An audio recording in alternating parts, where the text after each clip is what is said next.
Hello everyone. Chapter 4, The Mughal Empire.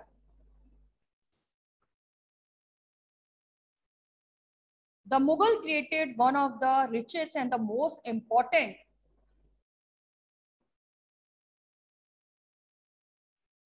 empire in the medieval period.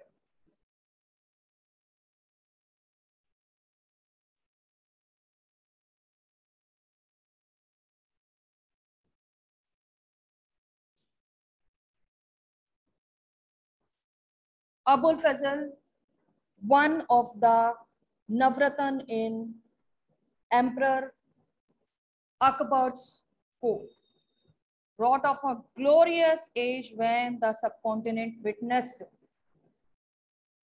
tremendous development in administration, culture, art, and architecture. Babur, who ruled 1526 to 30 CE. Zirauddin Muhammad Babur, complete name of Babur,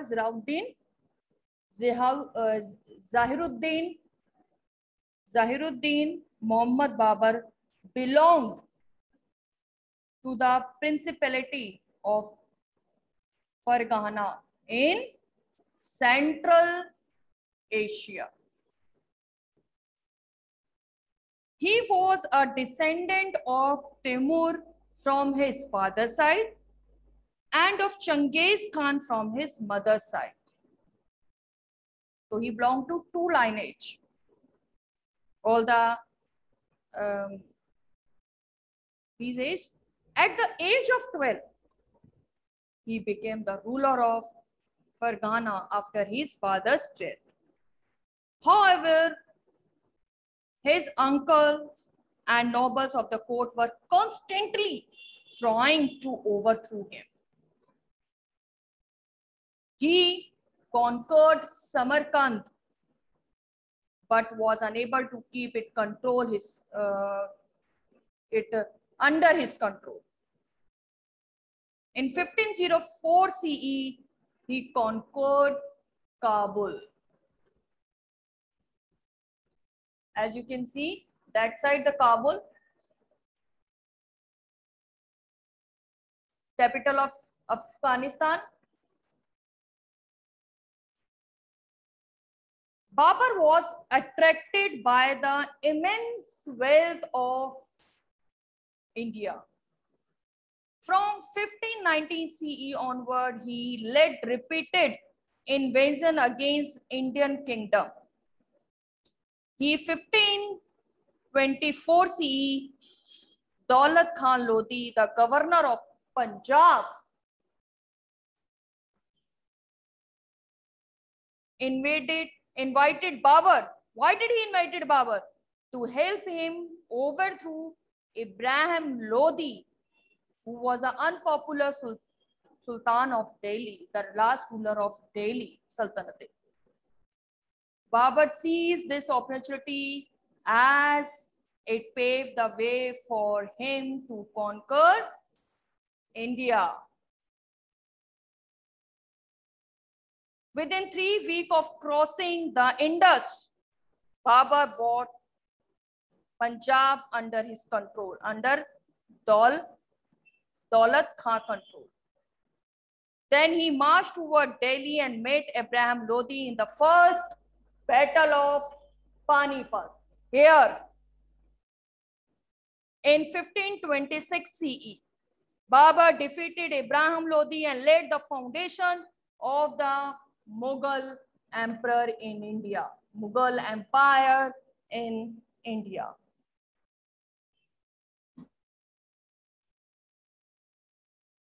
So the chapter 4, Mughal Empire, ruling as a large territory as the Indian subcontinent with a such diversity of people. As you know, our country is a country of land of diversity. So the culture was extremely difficult task for any ruler to accomplish in the Middle Age. Quite in the contrast of their procedures, the Mughal created an empire and accomplished what had to Anthro seemed possible for only short period of time. From the later half of the 16th century, they expanded Everyone underline they in at this later half of the 16th century, they expanded their kingdom from Agra. Look at here, everyone, from Agra to Delhi. First they enter from the Punjab, then they captured Agra and Delhi. Until the 17th century, they control nearly all of the subcontinent. They impose structure of administration and idea of governance that outlasted their rule.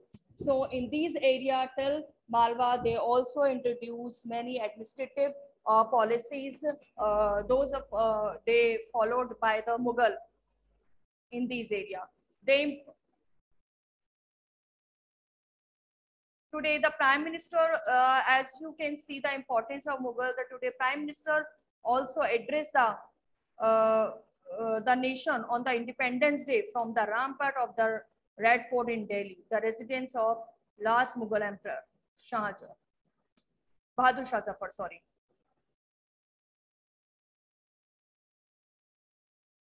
Who were the Mughals? The Mughals were belonged to and they were the descendant of two lineage. From their mother side, they belonged to Genghis Khan. From their mother side, they belonged to Genghis Khan. And the Mughal ruler who ruled over the part of China and Central Asia, Genghis Khan. And from their father side, they were successor of Timur, who ruled of Iran, who were the rulers of Iran, Iraq, and modern day Turkey. However, the Mughal did not like to call everyone Mughal and Mongol, because why? Why they did not like this? Because this was only because the Genghis Khan memory was associated with the massacre of innumerable people. It was also linked that with the Uzbek, their Mongol competitor. On the other hand, the Mughal were proud of their Timurid ancestry, that they everyone know them as a Timur. Not least for all of because their great ancestor who captured Delhi in 1398. So they celebrated their genealogy particularly, like have you seen this picture? Each ruler getting picture made by Timur and himself. Somewhat you can see in this group photograph.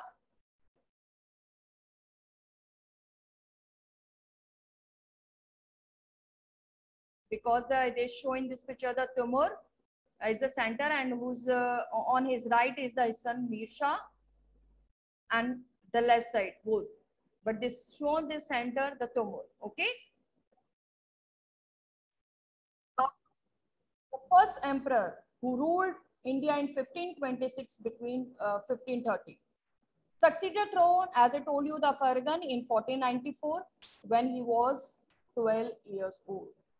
He was forced to leave his ancestral throne due to the invention of another Mughal guru, because his uncle and other nobles constantly trying to overthrow him.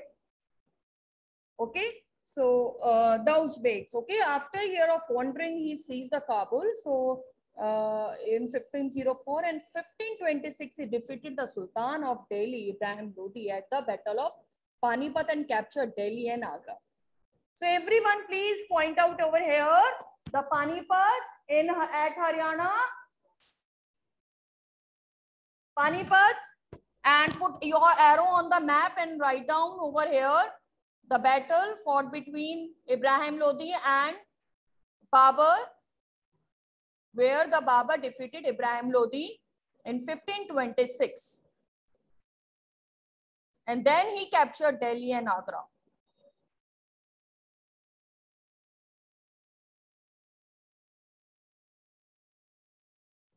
The major campaign of the Mughals, studied carefully and see, you can notice that the long-term patterns of this, you will notice that the Afghan were an immediate threat of Mughal authorities. You will see in this that they fought many battles in their ruling time, like the Mughals and Ahom Sikhs in chapter 8 and other more. Okay. Let's have a look. The Mughal Emperor. First, the Mughal Empire established India by the Babur, then it was followed by the Humayun, then Akbar. After that, Akbar's son Jahangir, then Shah Jahan, and the last and the strong Mughal Empire known as, not I say strong, but the last Mughal Empire was Aurangzeb.